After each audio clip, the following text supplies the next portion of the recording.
Hello my friends, welcome to we med education. Guys, आज का video बहुत ही important होने वाला है उन कैंडिडेट्स के लिए जिन्होंने सीईटी का एग्ज़ाम दिया था और जिन्होंने सक्सेसफुली क्वालिफाई भी सीईटी कर लिया है। क्योंकि गाइज आप सभी के लिए बहुत ही इंपॉर्टेंट नोटिफिकेशन यहाँ पर निकल के आई है एचएसएससी की तरफ से कि जो आपका नेक्स्ट एग्ज़ाम जो होने वाला है for the post of C group के लिए, जो आपका नेक्स्ट एग्ज़ाम होने वाला है उनके लिए आपका यहाँ पर एग्जामिनेशन कैलेंडर यानी कि कब आपका एग्ज़ाम होगा फॉर वेरियस पोस्ट, साथ में आपका सिलेबस भी यहाँ पर एचएसएससी द्वारा जारी कर दिया गया है जो कि सेकंड एग्ज़ाम के लिए रहेगा। तो गाइस, स्पेशली मैं उन कैंडिडेट्स के लिए यहाँ पर डिस्कस करूँगा जो कि रिलेटेड हैं विद बीएससी नर्सिंग, जीएनएम या फिर जो अदर जिन्होंने पैरामेडिकल कोर्सेज में या पैरामेडिकल के लिए की पोस्ट के लिए जिन्होंने यहाँ पर अप्लाई किया है। स्पेशली मैं उन कैंडिडेट्स के लिए इस वीडियो में आपका सिलेबस और एग्ज़ाम पैटर्न क्या रहने वाला है, एग्ज़ाम डेट क्या रहेगी आपकी for the staff nurse and other candidates. तो गाइज, ये बहुत ही इंपॉर्टेंट आपके लिए नोटिफिकेशन निकल के आए हैं एचएसएससी की तरफ से। आप यहाँ पर देख सकते हो, सबसे पहले यहाँ पर एडवर्टाइजमेंट नंबर 3/2023 दिया गया है जिसमें various post of group C की दी गई है, उनके बारे में डिस्क्राइब किया गया है। नेक्स्ट में डिटेल दी गई है पोस्ट की, कैटेगरी वाइज उनका डिस्ट्रीब्यूशन दिया है। Next tentative calendar of examination कि कब आपका एग्ज़ाम होगा, एग्ज़ाम कैलेंडर भी आपका दिया गया है। नेक्स्ट में ये एक पुराना नोटिफिकेशन है आपका, और उसके बाद syllabus for skill and written test of group C. Written test आपका यहाँ रहेगा और साथ में कुछ वैकेंसीज ऐसी हैं जैसे स्टेनोग्राफर की, उनके लिए स्किल टेस्ट होगा न कि रिटन टेस्ट। तो अगर मैं बात करूँ बीएससी नर्सिंग जिन्होंने की है, जिन्होंने स्टाफ नर्स के लिए अप्लाई किया है और पैरामेडिकल के लिए अप्लाई किया है, आपका गाइज रिटन टेस्ट होगा और आपके रिटन टेस्ट के लिए सिलेबस आपका एचएसएससी द्वारा जारी कर दिया है।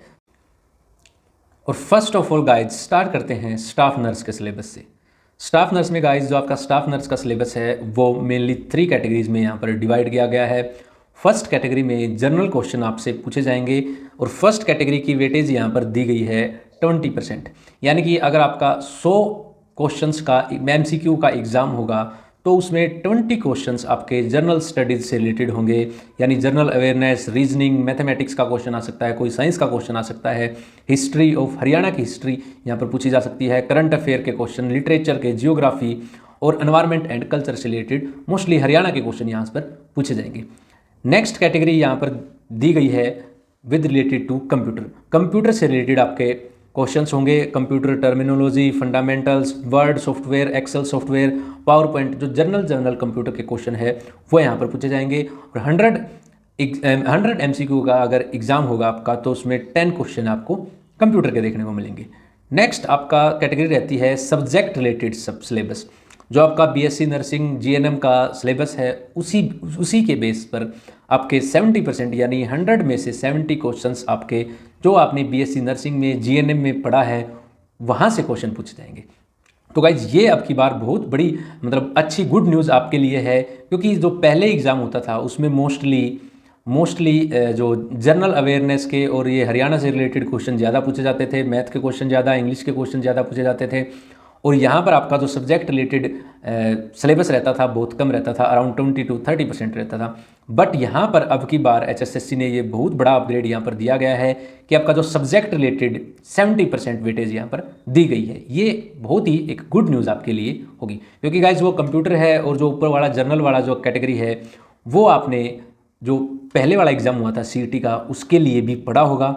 बट अब आपका anatomy, physiology, nutrition, biochemistry, microbiology, psychology, इन सब्जेक्ट से क्वेश्चन आएंगे जो कि आपने बीएससी नर्सिंग और जीएनएम में पढ़े होंगे। और गाइज, मैं आपके लिए इस चैनल पर क्या मदद कर सकता हूं वो मैं आपको अभी बताने वाला हूं, क्योंकि मैं आपके लिए यहां पर एनाटॉमी, फिजियोलॉजी, बायोकेमिस्ट्री, माइक्रोबायोलॉजी के एमसीक्यू यहां पर आपको प्रैक्टिस करवाऊंगा, या कुछ सिलेक्टेड टॉपिक जो आप डिमांड करोगे उसके ऊपर भी यहाँ पर वीडियो आपको इसी चैनल पर देखने को मिलेंगी। तो एक छोटी सी गाइज मेरी आप सभी से रिक्वेस्ट ये है कि जिन भी कैंडिडेट्स को पता नहीं कि यहाँ पर आपका सिलेबस स्टार्ट होने वाला है, प्लीज़ उनसे वीडियोस को शेयर कर देना और वीडियो को लाइक कर देना।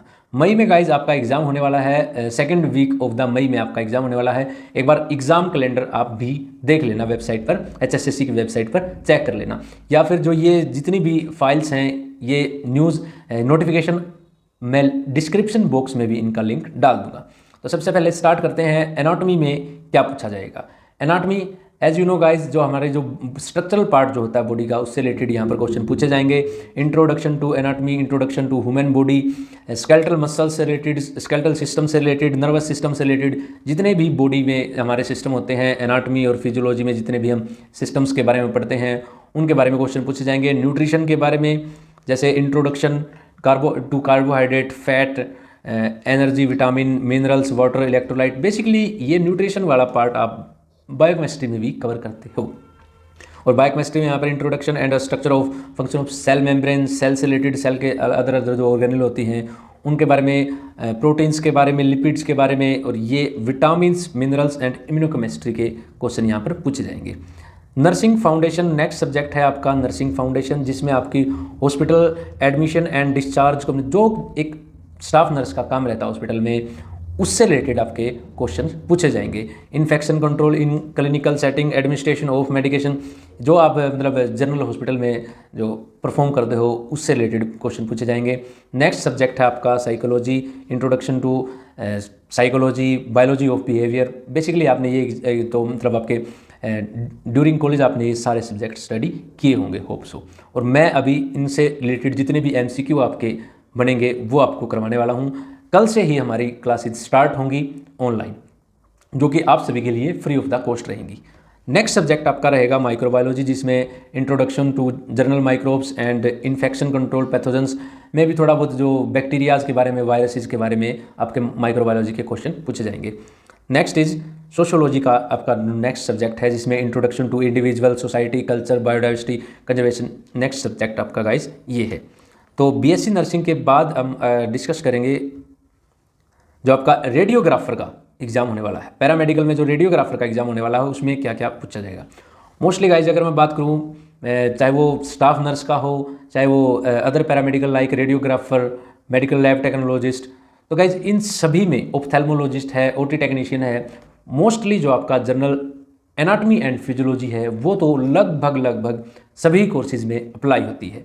तो नेक्स्ट हमारा जो रेडियोग्राफर का सिलेबस क्या रहेगा और इसमें लेवल क्या रहेगा। लेवल यहाँ पर दिया गया है मैट्रिक बेस्ड और डिप्लोमा इन रेडियोग्राफी जिन्होंने किया है उसमें। और जो फर्स्ट यहाँ भी 3 कैटेगरीज में सिलेबस को डिवाइड किया गया है। सबसे पहला आपका जो जर्नल रहेगा, जनरल अवेयरनेस, रीजनिंग, मैथमेटिक्स रहेगा, 20 क्वेश्चन यहाँ पर उसके पूछे जाएंगे। उसके बाद कंप्यूटर 10%, कंप्यूटर सभी के लिए है, 10 क्वेश्चन आपके कंप्यूटर के पूछे जाएंगे। एंड आफ्टर डैट जो 70% जो वेटेज होगी आपका, वो आपके सब्जेक्ट की रहेगी। एज यहाँ भी बहुत अच्छी गुड न्यूज़ आपके लिए है, क्योंकि जो आपका सिलेबस से, आपके जो कोर्स से रिलेटेड मटेरियल यहाँ पर पूछा जाएगा। सबसे पहले human anatomy and physiology. Human anatomy and physiology जैसा कि मैं आपको बता चुका हूँ, इन जो BS स्टाफ नर्स वाले में बताया था मैंने, ह्यूमन एनाटॉमी और फिजियोलॉजी। यहाँ पर जितने भी अपने सिस्टम होते हैं बॉडी के, urinary system, digestive system, endocrine system, सभी के बारे में MCQ पूछे जाएंगे। नेक्स्ट जो आपका radiology, physics, radiation physics, physics of diagnostic radiology, ये आपके सब्जेक्ट स्पेसिफिक कुछ टर्म्स हैं, क्वेश्चन हैं, वो पूछे जाएंगे। एक्सरे मशीन के बारे में पूछा जाएगा, एसेसरीज के बारे में एंड देयर मेंटेनेंस, क्योंकि गाइज एक टेक्नोलॉजिस्ट का काम भी यही होता है, एक्सरे खींचना काम होता है और उसके बाद में प्रिंट करना, उनको एक्सरे फिल्म्स को हैंडल करना, इन चीज़ों को प्रोसेस करना ही काम रहता है। नेक्स्ट जैसे x-ray film, image processing technique, clinical radiography, positioning, जितनी भी पोजीशन होती हैं, जितने भी व्यू होते हैं, एंटीरियर हो, पॉजिटिव हो, और डिफरेंट ऑर्गन के कैसे एक्सरे खींचते हैं, ये सारा ये बेटर आप लोग जानते हो क्योंकि आपने रेडियोग्राफी का कोर्स कर रखा है। इक्विपमेंट हैं उसके बारे में, मॉडर्न जो कि मॉडर्निटीज़ हैं उनके बारे में पूछा जाएगा। कॉन्ट्रास्ट के बारे में, स्पेशल रेडियोग्राफी प्रोसीजर्स के बारे में पूछा जाएगा। नेक्स्ट हमारा क्वालिटी कंट्रोल पर भी क्वेश्चंस होंगे। और रेडियोग्राफी के बाद गाइस आपका लैब टेक्नीशियन का सिलेबस यहाँ पर दिया गया है। लैब टेक्नीशियन वालों के लिए, जो लैब वालों के लिए भी बहुत ही अच्छी गाइस यहाँ पर न्यूज़ है, क्योंकि काफ़ी आसान सिलेबस यहाँ पर लैब टेक्नीशियन का यानी MLT का दिया गया है, जिसमें मोस्टली HSSC ने जो प्रिस्क्राइब सिलेबस है उसमें PC+B फिजिक्स, केमिस्ट्री और बायो का भी यहाँ पर काफ़ी क्वेश्चंस पूछे जाएंगे, क्योंकि ये 10+2 विद साइंस और डिप्लोमा के लिए ये सिलेबस प्रिस्क्राइब किया गया है। तो जो 3 कैटेगरी हैं, जो सबसे पहली कैटेगरी है जिसमें जर्नल रहेगा, जनरल अवेयरनेस, रीजनिंग, जो कि जैसे पहली 2 कैटेगरियों में भी ये बड़ा था। उसके बाद 10 क्वेश्चन कंप्यूटर के रहेंगे, उसके बाद उसके बाद यहाँ से असली खेल स्टार्ट होता है गाइज। ये देखो फिजिक्स, उसके बाद केमिस्ट्री, उसके बाद बायोलॉजी। +2 लेवल तक की आपकी फिजिक्स अच्छी होनी चाहिए, अच्छी नॉलेज आपको होनी चाहिए। मोस्टली यहाँ पर थ्योरेटिकल पार्ट्स के बेस्ड क्वेश्चन होंगे, न कि numerical based. Mostly theory based पे गाइज क्वेश्चन पूछे जाएंगे, ज़्यादा घबराने की बात इसमें है नहीं। फिजिक्स में बेसिकली बात करूँ आपकी तो electromagnetic wave, ray optics and optical instrument, इन चीज़ों के बारे में पूछा जाएगा। एटम के बारे में, न्यूक्लियस के बारे में पूछा जाएगा। तो गाइज अगर वो +1 वाली जो आपकी मैकेनिक्स नहीं पूछी जाएगी, इसमें जो आपका इंस्ट्रूमेंट से रिलेटेड क्वेश्चंस रहते हैं, एटम से, न्यूक्लियाई से, रे ऑप्टिक्स से, यही आपका पूछा जाएगा। उसके बाद नेक्स्ट आपका केमिस्ट्री है। केमिस्ट्री में गाइज सॉल्यूशन इंपॉर्टेंट है, क्योंकि लैब्स में हम जितने भी एक्सपेरिमेंट करते हैं मेनली कहीं ना कहीं कुछ सॉल्यूशन का ही इसमें मिक्सचर होता है। तो सॉल्यूशन से, केमिस्ट्री में सॉल्यूशन से रिलेटेड, इलेक्ट्रोकेमिस्ट्री से रिलेटेड क्वेश्चंस पूछे जाएंगे। And coordination compound is also important. और एमएलटी वालों के लिए भी गाइज, जैसा कि आपको पता है मैं भी खुद भी एमएलटी से ही हूँ, तो आपके लिए भी जो पूरा सिलेबस आपके एमसीक्यू और कवर किया जाएगा एग्ज़ाम तक। बायोलॉजी का यहाँ पर जो स्ट्रक्चरल पार्ट होता है किसी भी एनिमल का, प्लांट का, बेसिकली एनाटॉमी फिजियोलॉजी आपके लिए इंपॉर्टेंट है। साथ में genetics and evolution, molecular biology के यहाँ पर क्वेश्चन आपको देखने को मिलेंगे। इकोलॉजी और एनवायरनमेंट से रिलेटेड भी यहाँ पर क्वेश्चंस पूछे जाएंगे। नेक्स्ट एनाटॉमी से रिलेटेड जो जनरल बॉडी स्ट्रक्चर होता है वो भी पूछे जाएंगे। साथ में फिजियोलॉजी भी होगी। और अब जो आपने सब्जेक्ट वाले क्वेश्चंस आते हैं, जो मेनली डिप्लोमा में या डिग्री में जो सब्जेक्ट्स होते हैं, अब उनकी बात आती है गाइज। जैसे पैथोलॉजी में general pathology, the cells in healthy disease, introduction in haematology के बाद में body fluids, human blood group, एक टॉपिक की गाइज यहाँ पर डिटेल दी गई है। जैसे ह्यूमन ब्लड ग्रुप के बारे में लिखा गया है, एंटीबॉडी, एंटीजन, एंटीबॉडी के बारे में आपको पता होना चाहिए, RH सिस्टम के बारे में आपको पता होना चाहिए। तो गाइज काफ़ी डिटेल में यहाँ पर आपका सिलेबस दिया गया है, जो कि बहुत ही अच्छी बात है। पहले ही HSSC ने आपका सिलेबस प्रिस्क्राइब कर दिया है। पहले ऐसा बिल्कुल नहीं होता था। पहले हार्डली 10 to 20 क्वेश्चंस आपके सब्जेक्ट से रिलेटेड रहते थे, बाकी जो जनरल पूछते हैं HSSC वाले वही पूछते थे। तो अब की बार ये सेकंड एग्जाम में बहुत ही अच्छी न्यूज़ आपके लिए है। नेक्स्ट आपका बायोकेमिस्ट्री रहने वाला है, इंट्रोडक्शन टू बायोकेमिस्ट्री, ग्लासवेयर का इंट्रोडक्शन, कार्बोहाइड्रेट्स का, प्रोटीन का, फैट का, और कुछ स्पेसिफिक टेस्ट यहाँ पर दिए गए हैं जैसे enzymes, SGOT, PT, ALP। Mostly ये जो आपके जनरल बायोकेमिस्ट्री के टेस्ट होते हैं इनके बारे में आपको पता होना चाहिए।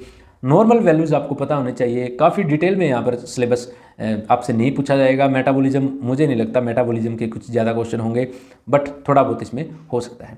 लिपिड के बारे में, इलेक्ट्रोलाइट्स, माइक्रोबायोलॉजी का जो आपका सिलेबस रहेगा, इसमें इंट्रोडक्शन, एक ब्रीफ इंट्रोडक्शन माइक्रोबायोलॉजी का रहेगा, बैक्टीरियोलॉजी रहेगी, वायरोलॉजी रहेगी, पैरासाइटोलॉजी रहेगी, साथ में फंगस स्टेनिंग। माइक्रोबायोलॉजी का गाइज अगर हम देखें तो काफ़ी लेंथी सिलेबस यहाँ पर दिया गया है। तो माइक्रोबायोलॉजी का मेजर फोकस रहेगा आपका कि माइक्रोबायोलॉजी को सबसे पहले कवर किया जाए, क्योंकि अब रिसेंटली अभी कोविड का सिनेरियो ख़त्म हुआ है, तो माइक्रोबायोलॉजी पूरा मतलब बिल्कुल एक हॉट स्पॉट टॉपिक बना हुआ है। वायरसेस, एंटीजन, एंटीबॉडीज़, इम्यूनोलॉजी और पैरासाइट्स। और उसके बाद में फिजियोलॉजी में आपको पहले भी बता चुका हूँ, कुछ टॉपिक यहाँ पर फिजियोलॉजी में कवर किए गए हैं। और फिजियोलॉजी में सबसे इम्पोर्टेंट टॉपिक है हमारा, जिसका पूरा फंडा है, वो है ब्लड। तो गाइज स्टे ट्यून्ड, इन जितने भी अपने टॉपिक हैं इनके ऊपर आपको MCQ प्रैक्टिस करवाए जाएंगे सभी को, चाहे वो एनाटॉमी हो, फिजियोलॉजी हो, और चैनल पर बने रहना है आपने। नेक्स्ट हमारा है ऑप्थेल्मिक असिस्टेंट का सिलेबस गाइज यहाँ पर दिया गया है। सबसे पहले जो बेसिक मेडिकल साइंस, ऑप्थेल्मोलॉजी के बारे में, एनाटॉमी, जो हमारा मोस्टली यहाँ पर गाइज आइज़ के बारे में ही पूछा जाएगा। और ऑप्थेल्मोलॉजी में पहले पार्ट में आपका जनरल स्टडीज़, उसके बाद 10 एज यूजुअल जो 10 क्वेश्चन कंप्यूटर के होंगे, और उसके बाद पूरा जैसे आइज़ के बारे में, ऑप्टिक्स के बारे में, रिफ्रैक्शन के बारे में, इसी चीज़ के बारे में आपसे पूछा जाएगा। नेक्स्ट हेयर इज़ OT वालों के लिए क्या सिलेबस प्रिस्क्राइब किया है। सबसे पहले तो 2 कैटेगरीज सबके लिए कॉमन है, उसके बाद anatomy, physiology, bacteriology, pathology, pharmacology, surgery, operation room management. इनमें से भी काफ़ी टॉपिक मैं आपको इसी चैनल पर करवाने वाला हूँ। Next MPHW, multipurpose health workers के लिए, MPHW वाले के लिए क्या सिलेबस प्रिस्क्राइब किया गया है। तो मोस्टली जो पहले 2 कैटेगरीज हैं जिसमें जर्नल और कंप्यूटर, उसके बाद जो 70% जो आपकी वेटेज रहेगी वो रहेगी जनरल स्टडीज़ से। जनरल जो अपनी मेडिकल की जनरल स्टडीज़ हैं, जैसे एनाटमी से रिलेटेड, फिजियोलॉजी से रिलेटेड, और जो बेसिकली कम्युनिटी मेडिसिन होती है उनका, और यही आपका पूछा जाएगा, इससे ज़्यादा नहीं पूछा जाएगा। Microbiology, bacteriology, virology, parasitology. एक बार आप भी इसको PDF को डाउनलोड करके ये सिलेबस देख सकते हो। Health and hygiene, public health, next public health and problem in India. Mostly MPHW का काम यही रहता है, मोस्टली पब्लिक हेल्थ सेक्टर में वर्क रहता है। First aid and emergency care, mental health, life saving measures, health information, education and communication. तो guys एक बार कम्युनिकेशन स्किल्स हैं। नेक्स्ट आप MPHW का सिलेबस देख सकते हो। तो गाइज ये मोस्टली जो सिलेबस है, मैंने जो BSc नर्सिंग स्टाफ नर्स और पैरामेडिकल वालों के लिए जितना भी इम्पोर्टेंट था मैंने सिलेबस बता दिया है। और नेक्स्ट वीडियो में, अपकमिंग वीडियो में, मैं आपके लिए MCQ प्रैक्टिस करवाने जा रहा हूँ फॉर एनाटमी एंड फिजियोलॉजी, और उसके बाद माइक्रोबायोलॉजी, बायोकेमिस्ट्री एंड जो रिमेनिंग सब्जेक्ट रहते हैं आपके, वो सिलेबस कंप्लीट किया जाएगा। BSc नर्सिंग का तो मतलब स्टाफ नर्स का तो यहाँ पर मोस्टली टॉपिक कवर होंगे ही। So guys please stay connected, stay tuned, and thanks for watching this video, and please do like this video and subscribe my channel. Thanks guys.